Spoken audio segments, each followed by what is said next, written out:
آغاز میں افضل رضا سے کرنا چاہوں گی. ایرانی صحافی ہیں, ہمیں زیادہ بہتر طور پر ایران کے اندر جاری صورتحال کے حوالے سے بریف کر سکیں گے. افضل, میں جاننا چاہتی ہوں, آپ باغور حالات کا جائزہ لے رہے ہیں. ایک جانب دیکھا جا رہا ہے کہ ایران کے اندر سر قلم بھی ہوئے ہیں, زندہ لوگوں کو جلایا بھی گیا ہے, اور آپ اس کے بعد رسپانس دیکھیں انٹرنیشنل کمیونٹی کا بھی اور ان ممالک کا بھی, جو یہ تاثر دے رہے ہیں کہ ممکنہ طور پر وہ خطرہ ٹل گیا ہے مشرق وسطیٰ سے فی الحال, لیکن دوسری جانب ایران کے اندر کی صورتحال تو کچھ اور بتاتی ہے. حقائق کیا ہیں, آپ بتائیے گا. بسم اللہ الرحمن الرحیم. اللہم صلی علی محمد وعلی محمد وعجل فرج. میں آپ کا شکر گزار ہوں مجھے اپنے پروگرام میں گفتگو کرنے کا موقع جو فراہم کر رہے ہیں.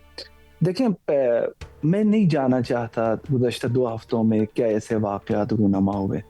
صرف اور صرف ان سو کالڈ جو ایک پروٹیسٹ کی شکل میں آرمڈ ریبلز اینڈ ایلیمنٹس آ کے جو بلیف اور جو مقدسات تمام مسلم اور پرٹیکولر ایرانی عوام کو ہے, ان پر نام نہاد پروٹیسٹ کر کے اس کو ایک ڈائیورژن, ایک پیسفل پروٹیسٹ سے ایک وائلنس واقعات میں ڈائیورٹ کرنے کی کوشش ہیں. لیکن اسی کے ساتھ ساتھ میں آپ کو بتاؤں کہ in the cities across Iran in recent days millions of people have marched in support of their government and protest violence that the foreign powers handlers. میں چاہتی ہوں آپ ذرا تفصیلی طور پر الیبوریٹ کریں کہ حقیقتاً کتنی بڑی تعداد ہے جو ہلاکتوں کی ہو چکی ہے, کیونکہ رائٹ فگر کہیں سے موصول نہیں ہو رہا. بالکل ایسی جب ایسے واقعات ہوتے ہیں ایران میں, اس میں کوئی شک نہیں کہ مغربی میڈیا اور ان کے جو ایفیلیٹڈ گورنمنٹس ہیں وہ ہمیشہ ایران کے خلاف فیک نیوز اور مس انفارمیشن پھیلا کر سچویشن کو مزید گھمبیر کرنے کی کوشش کی ہے. اور نہ صرف ایران کی جو حالیہ کشیدگی میں ان ریاٹس اور ان ایلیمنٹس کو ٹیکل کیا گیا, بلکہ اس راہ میں شہید ہونے والے سیکیورٹی فورسز اور انوسنٹ پیپل کی بھی تعداد بڑھی کی ہے. لیکن اس کے باوجود ایران ہمیشہ کی طرح اس کو ٹیکل کرنے اور بڑے پیسفلی جو امن پسند لوگوں کو اعتماد میں لاتے ہوئے ان کو ایک شعور دیتے ہوئے کہ آپ کی جو لیجیٹیمیٹ پروٹیسٹ اور ڈیمانڈس ہے اس کو گورنمنٹ اپنے پرائورٹی پہ رکھتی ہے. لیکن ان کو یہ اس بات پہ ہوشیار رہنا ہوگا کہ جب پروٹیسٹ مزید کنٹینیو ہو گیا تھا ایران میں, پھر اصل جو گیم تھی فورن ہینڈلرز کے ساتھ ان کو یہ ڈائیورٹ کرنے کی کوشش کی. دیکھیں, جہاں تک یہ مغربی میڈیا کے جو مگرمچھ کے آنسو ہے, وہ ایرانین جو پریٹینڈ کرتے ہیں کہ ایران میں سو کالڈ ہزاروں لوگوں کی جانیں گئی ہیں, یہ ایک ٹیکٹک ہے ہمیشہ تاکہ ایران کو مزید ایک نئی مشکلات میں جکڑ لیں. آپ نے دیکھا پریزیڈنٹ ٹرمپ نے نام نہاد انسانی حقوق کو جواز بنا کے ایران کے اوپر مزید سینکشنز کر دیے اور دھمکیاں بھی دے رہے ہیں. آلدو وہ خود ابھی اس بات کا اعتراف کر رہے ہیں کہ وہاں پہ ان کے بقول قتل عام تھم گیا ہے اور ایران نے ان کو ایشور کیا کہ کسی کو پھانسی نہیں دی جاتی. لیکن میں ایک بات بتاؤں, ایسی کوئی بات نہیں ہے.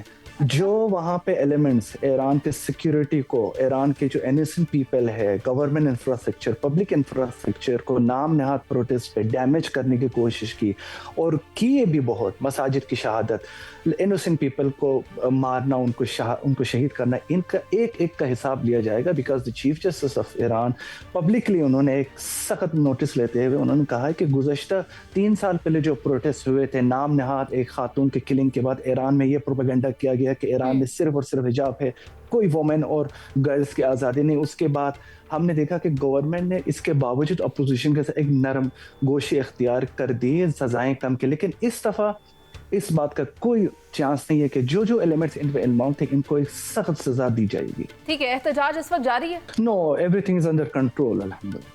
ٹھیک ہے, آپ کے اور نہ صرف کنٹرول ہے, گزشتہ 3 دن میں جو تہران سمیت مختلف سٹیز میں جو ہنڈریڈز آف تھاؤزینڈ پیپل وہ روڈ پہ آئے, سڑک پہ آئے, جو نظام کے حق میں, حکومت کے حق میں, اور ساتھ ساتھ یہ ایکسٹریمسٹ وائلنس کی انہوں نے مذمت کی ہے. یہ اس بات کا ثبوت. اور نہ صرف یہ گزشتہ دنوں بلکہ آپ کو 11 فروری کو جو کہ اسلامک ریولیوشنری اور ایران کی جو انڈیپینڈنس ڈے ہے, آپ کو ایک بار پھر ایک جم غفیر